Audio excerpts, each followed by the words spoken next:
Do you have a signature ad-lib? Yeah. It's chill. That's one. And the other one is Trey 118, bitch. Other than that, not really. I kind of slowed down on the ad libs. I want to say I started with the signature ad lib, so to speak, before it got like super saturated with ad libs. And now, now some of the songs is just ad libs. So a lot of times when I record, I leave that off now. Like, I almost felt like some people pay more attention to the ad libs than they pay to the lyrics. And if I don't offer you ad libs, then you kind of gotta pay attention to my lyrics. It's almost a way of, because everybody's doing this route, I'm gonna take this route? Yeah, for the most part. I mean, if you look at it from a different perspective, look at it as if, we were selling sodas. If every can everybody else puts out is red, then, I'm not gonna come out with another red can. That shit's gonna blend right in with the rest of the red cans. I'm gonna create something that's gonna catch you, and something that stands out. I want to be me. I don't want to be them. I don't want to be confused as them. I don't want to fit in with them. I want to stand out. We all different people. Every person should want to stand out, but I mean, we in the music business. It's a business, so I get it. Sometimes you want to fit in, so you fit right into the groove. For the most part, I don't really, that never sits well with me. I never really wanted to be a part of the in crowd. Which ad-lib came first of the two signature ones? The chill. The chill came, I was like 17, maybe 18. You remember what song kicked it off? Nah, I probably got about 1,000 songs since then, so I got this. I wouldn't remember the titles of the old shit. Same as the second signature ad-lib, don't remember where that originated from. No, I remember. I don't remember what song it originated from, but I remember adding it because I'm not a. I don't say where I'm from a lot. When I first started rapping, it was kind of like frowned upon. You didn't really want to say, not that I didn't want to say where I was from, but I didn't want to make the music. I didn't want to aim my music to one place, if that makes sense. I didn't want to say Memphis, Memphis, Memphis, Memphis, Memphis, and then only people in Memphis can relate to my music. So, for the most part, of course, I never left out that that's where I'm from. But, I made it a purpose not to say that every time you heard from me, because I wanted other people from other places to still be able to relate to my music and not have to replace my city with their city when they repeating my raps. So that was something you were conscious of. Right. That's why I always said Trey 118. So if you did care enough to want to know where I was from, you knew that was my zip code. You can type 38118 in the fucking I can curse, right? Yeah. Yeah, you can type that shit in the Google shit, ask where that zip code derived, and it's send you right where I'm from. So that's a part of Memphis? Yeah, that's East Memphis or Southeast Memphis, depending on who you ask. When it comes to Memphis artists, commercial Memphis artists, you always hear North Memphis, you hear South Memphis. Yeah. For Memphis, I would love to I gotta take the credit, even if people disagree. I'm the person that added East Memphis to that list of popular parts of town, as far as music anyway. Other people done they done other shit as far as the shit inside of Memphis, but before me there was not an East Memphis artist on a mainstream platform, so to speak. Now, what is the reaction to your ad-libs? What you mean exactly? Like how? Like, do fans ever say something? Do they ever? They yell it. I can be moving around with Notch. That was earlier in my career. But when people, sometimes fans don't really know how to approach me. So, they wander off in the distance and you hear Trey 118 or, Chill or they just say ad-libs. And of course, that let me know I'm the person whose attention they was trying to get. But of course, I would appreciate, you know, if you was trying to get my attention, you can walk up to me, you know, if you wanted a picture or you wanted to, you know, say how much you fuck with the music or whatever it is, you know. I'm open enough for a person to approach me and express that. Sometimes people go a little too far with that, but, you know, I guess it kind of comes with the territory. What's the farthest you've seen somebody? A person tried to hold my child for me. I don't, you know, I don't do pictures when I got my kids. You know, I don't know. I think that's, you know, your priorities gotta be in order. You know, I got my kids. I gotta keep my eye on my kids, especially when we're moving around in stores and shit. You know, I got more than one child, so you know that's a lot to. It's not overwhelming, but still, you know, it's easy for you to lose track if you ain't got your shit together. And you know, if I stop, man, we over here taking pictures with someone, you know, with fans, and my kids are over here, then I'm not keeping my eye on my kids. And it's a catch-22. People going, you know, some people look at it and like, you know, Hollywood, you want me to take a picture. Why you want to take a picture with your fans? You signed up for this. And true enough, I did sign up for this, but my kids didn't. And at the end of the day, if I stop and take that picture with somebody and something happens to my child 2-3 feet away, that was my fault because I wasn't paying attention to my kids. I wasn't tending to my kids. If I don't take the picture because I would rather not leave the opportunity for something to happen to my kids, then I'm an asshole. So I'd rather just be the asshole than a negligent father. So somebody tried to hide your kids from you? No, they tried to hold my and it was, you know, it was like two girls. I was in like a Target. I want to say Target. Okay. And you know, they walked up to ask for a picture, and I had my two youngest girls with me. I don't remember what age they were right then, but the youngest one was old enough for you to, you know, to hold. And I was like, you know, I got my kids with me, you know, I'm, like I just explained, you know, I'm not going, you know, I don't really want to do that. I appreciate the love, of course, you know, I signed an autograph or something, but I'm not going, you know, take my attention away from them and take a picture. And the girl said, I'll hold them and reach for them. And I'm like, you know, this ain't, you know, that ain't how this rock, you know, we were complete strangers, not going to grab my child. And, you know, it startled my youngest a little bit. She, you know, she started crying. But of course, you know, she should have started crying. It's a complete stranger trying to pick me up out of a basket. But, you know, that was a little weird for me. And I had to, you know, I had to react. It is what it is. I'm a father. You grab my child. It don't matter if you think I'm famous or not. You can't grab my child. I can't grab your child. You know, the fuck make you think you can grab mine? But, you know, it's, you know, like I said, come with the territory. I ain't all the way, you know, comfortable with all the weird shit. Cause sometimes people forget I'm a human being. I'm still a person. I'm still a father. I'm still a man. Certain shit you just can't do. And I get it. You know, I'm an artist. You know, some people are truly fans of my music. Or sometimes that's not the case. Because most of the people that are actually fans of my music already understand this. So when they approach me and they want to take a picture and I got my kids and I say, you know, if it was any other time, I'd take it. But I got my children. They respect it, they understand it. Some people aren't really fans. Some people just recognize that you're famous in some shape, form, or fashion. Not to say I'm some big celebrity, but to some people I am a celebrity. And to those people, they're not fans of my music. They couldn't tell you the last song that I put out, but they recognize that I'm semi-famous. And the fact that they think I'm famous, they don't really... They not in tune. They don't know where the boundaries are. They don't know how deeply I value being a father over being an artist, if this makes sense. Because at the end of the day, you know, this shit don't last forever. But I'll forever be a father. So, you know, that's not a adequate trade-off to, you know, take the fame over fatherhood. And, you know, I feel strongly about, you know, protecting my kids. And, you know, it's a crazy fucking world.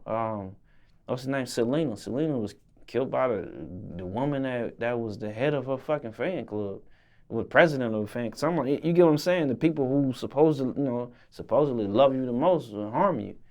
And shit, Marvin Gaye got killed by his daddy. You know, that alone, you know, I'm just saying, you know, I don't trust people just off of the fact that, you know, they love my music or they think I'm famous and they, you know, claim to love me. I wouldn't allow you to, you know, to interact with my kids. They ain't on no video. They ain't on no radio. You know, you didn't hear the records from them, you heard them from me. So you kind of got to give that respect. You know, those are children. When it comes to being famous, is that the worst part about it? Like the picture scenario there, or? The boundaries? Sure. Yeah, for the most part, because it's almost like explaining to a human being that you're a human being. Like it's tedious. I shouldn't have to say, hey, like that, scenario. I shouldn't have to say, don't touch my child. And it put me between a rock and a hard place because I'm not trying to make a threat. I'm just saying worst case scenario. If I gotta assault the person that grabbed my child, I'm wrong for assaulting a fan. But the fan overstepped their boundary. You grabbed my child. If I was a regular person and I slapped the person that grabbed my child, I'm within my rights then. I'm doing what any ordinary person should have done. But since I'm a celebrity, again, I don't like to say because I'm not in the top, the higher tier. But again, some people are. For lack of a better phrase. Right. And with that being said, some people gonna look at it like I should have known better. I should have conducted myself better. I should have expected it. I signed up for it, all that extra shit. But I signed up to be a human first. The day I was born, I was a human first. And like I said, that shit's more important. You couldn't do that.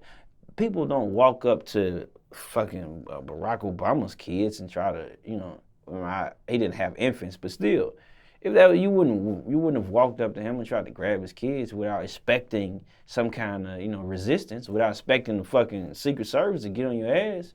So you can't, you wouldn't walk up on a complete fucking stranger and try to grab their kids. You got to keep in mind, I am a complete stranger to you. My music is familiar to you. My image is familiar to you, but we're not familiar with each other. So you can't, But sometimes people don't really see those boundaries. I get approached in the bathroom sometimes when I'm eating. And, I don't know how other people was raised, but that's actually a sign of disrespect to reach for my hand when I'm eating. My hand is going to my face. I'm not going to shake your hand and I'm eating. But again, like I said, some people just, I don't know if that's how they raised or some people just, sometimes maybe they're oblivious to what's really going on. But, that's like you said, I guess that would be the most uncomfortable part of the fame. When they did try to hold your kids, yeah. What ended up happening end result of that scenario there? I kind of had to, I ain't push her. I won't go as far. And it wasn't that much force, but enough force for you to recognize you overstepping. I had to, to I don't even know what you would call it. I had to scoot her over a little. Like, this ain't that. I don't want to rock like that. Please keep it moving. And I try to be as respectful as possible, cause people don't.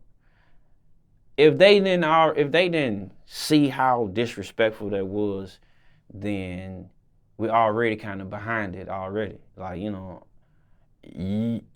don't know the level of respect you were supposed to approach with. I don't really know how I could say that.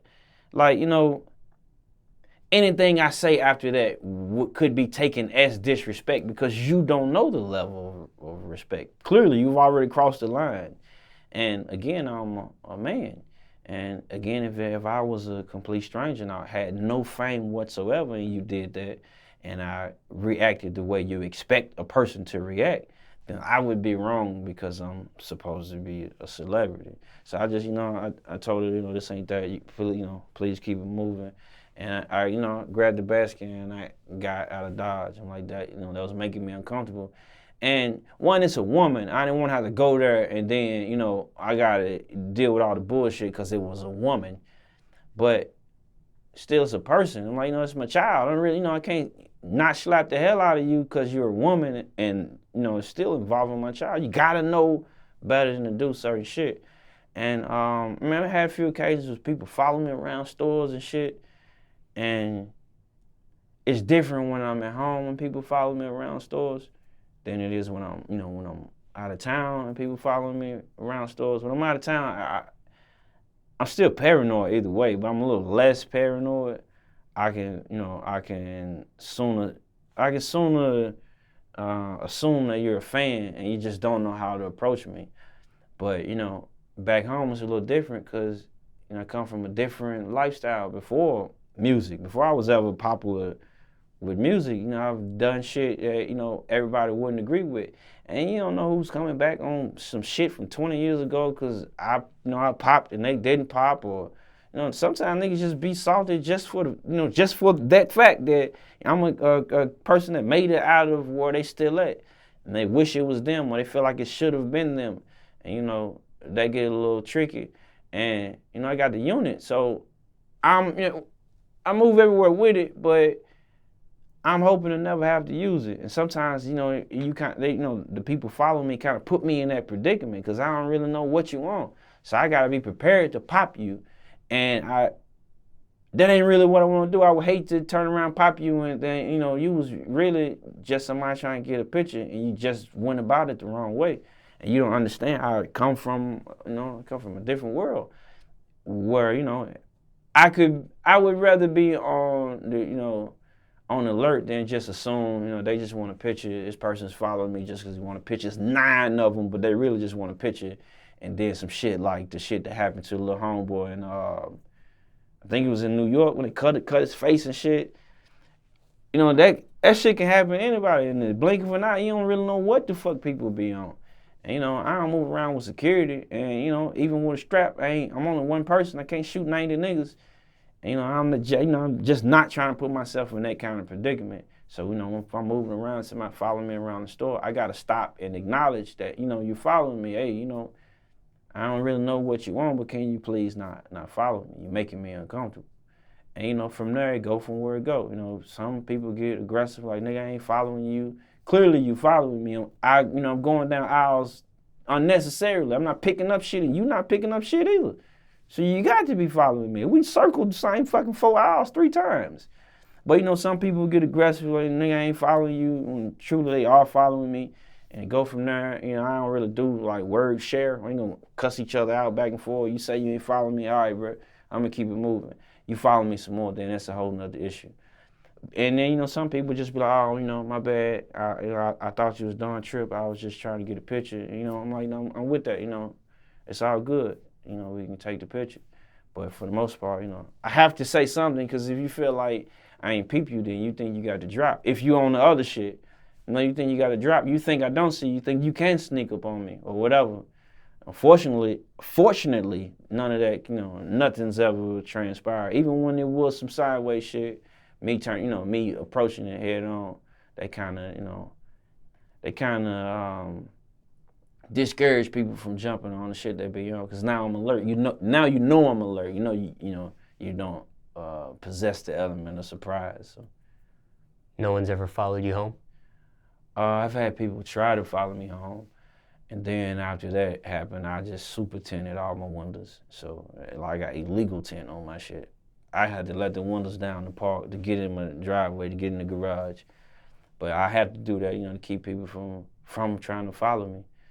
I was in a rental car once. I had just made it back in town, and somebody was following me on the expressway. I had to do like 110. They was in some regular shit.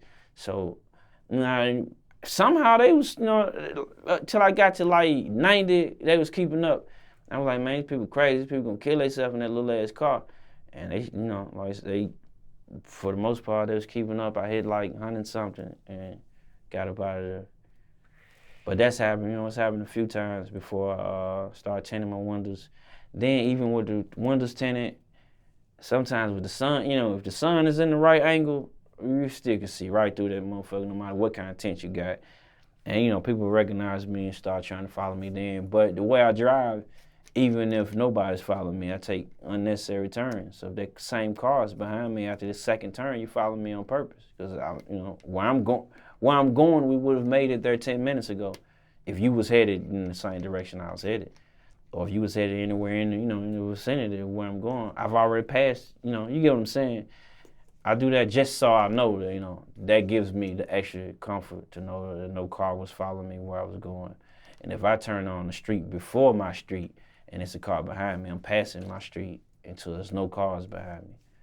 But, like I said, I come from another world, so I don't think I could ever look at it any other way.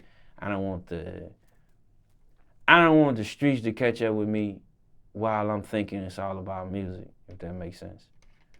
You know, like you say, the rappers always get killed in their hometown. So, If the boundaries issue is the worst part of being famous, what's the best part on the opposite end of the spectrum? the best part about the fame is the residual, not the monetary gain. I mean, of course, you know that's a great incentive, but for the most part, it's the reaction from people who truly do love my music or love me for my music. To see people that, you know, just came home from doing however many years in jail, and they like, you know, I played your shit all the time, man. The so and so song, man, that was my shit. I did a show somewhere in like excuse me, I did a show in like Alabama, and on my way out, you know, after I finished performing, and when we perform, we stop and we take as many pictures as possible. On my way back out of the spot, there was a guy standing in there, and he was drunk as shit, and he was like, you know, I've learned how to deal with that. You know, sometimes that's a little tricky too, because, you know, belligerent people, you really don't know how they playing it either.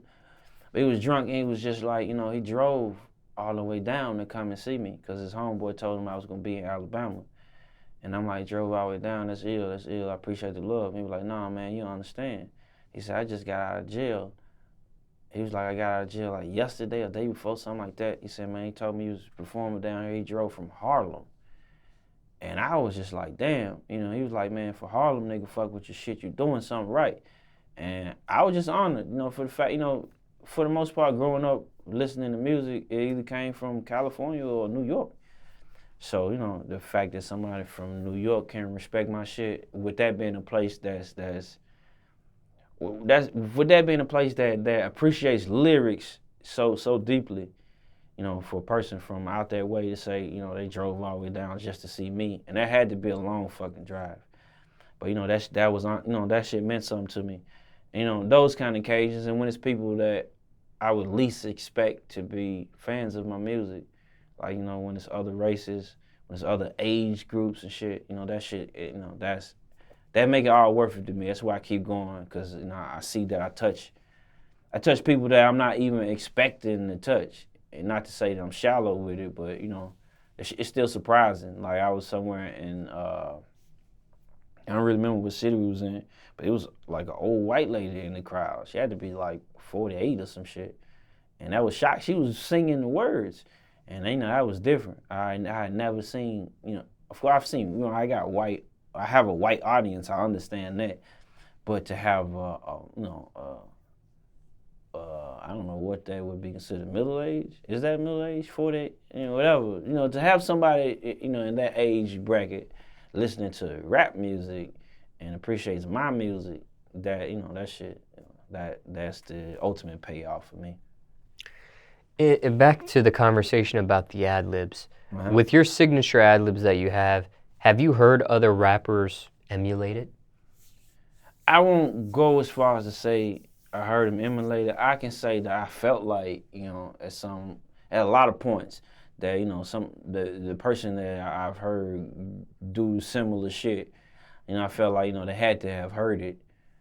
That, you know, there's no possible way for me to know if so-and-so has ever heard of me, so I can't really just say, you know, I think he stole my shit. And I don't really look at it like thievery anyway. I mean, all this shit started from somebody. You know, the second rap song came after the first one, so, you know, you gotta get it from somewhere. How do you decide when you use either one, if you use either one? I don't. It just happens. It just come out. I don't know. That's one that, like, you know, I write my music, but I don't write the ad-lib, that shit, you know. I guess it depends on the zone, and we in the zone, and, you know, I don't talk much, so Trade 118 is probably the most I'm gonna say on the song, or Gorillas, or something like that. You collab with others, other rappers. Indeed. Have you ever added your ad-libs to another rapper's feature verse? What do you mean? Like, you're on a song with another rapper, And on his verse or Yeah, on the do verse you ever? that I give him? Yeah. You're on. Okay, let me. That's what I'm saying. You mean me Yeah. ad-libbing his actual Exactly. verse? There you go. No, only with Lito. I don't really, rap is very fucking tricky. You don't know who take what to the heart. You don't know, you don't know the boundaries. So with some people, like, with some people, you can send me a feature, and if it's a person that understands me, that knows me, then, we got a mutual level of respect. Like Lito could send me, I'm using Lito because that's the closest person to me. But Lito could send me a record and ask for a 12. If I send it back and it's a 40, he gets it. He know I didn't do a 40 to overshadow him or no shit like that. I was feeling it, and I felt like, he could, if the music is almost like a trade-off. So I felt like, you deserve more than just that 12. And, I always tell him, if you want to cut it, then, you cut it where you cut it. 9 times out of 10, he just turn around and he do fucking whatever I did. And, the song just wind up being what it is. But that's more so when we're doing our own projects.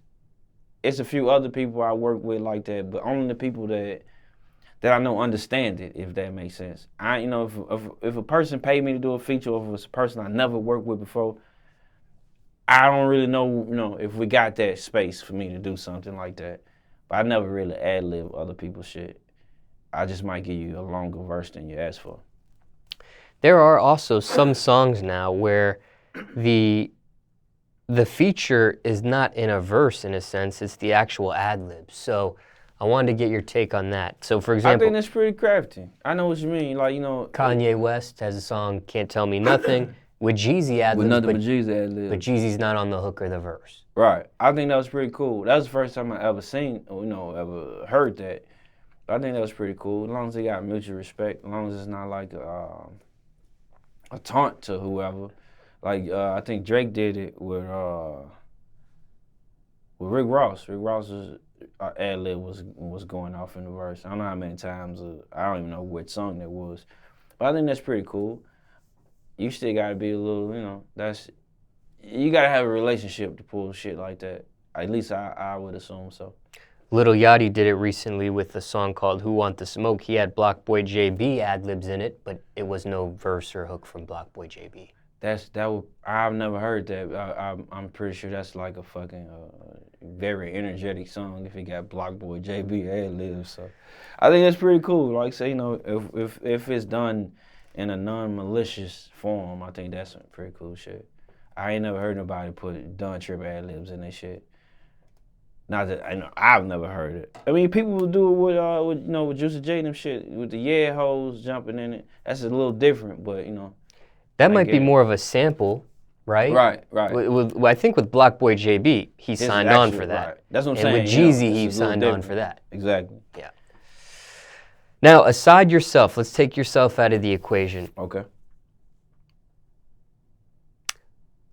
What's been the best ad-lib ever in rap history? Fuck. Or if I just say, if I even pose that question, maybe what's the first ad-lib that comes to mind? For me, the first ad-lib that comes to mind is Jadakiss laugh. I can't really emulate it. Right, but we all know But what the Jadakiss laugh would be first for me. And the DMX growl. Those were the first two for me. Those was, coming up, I was more for the music that was,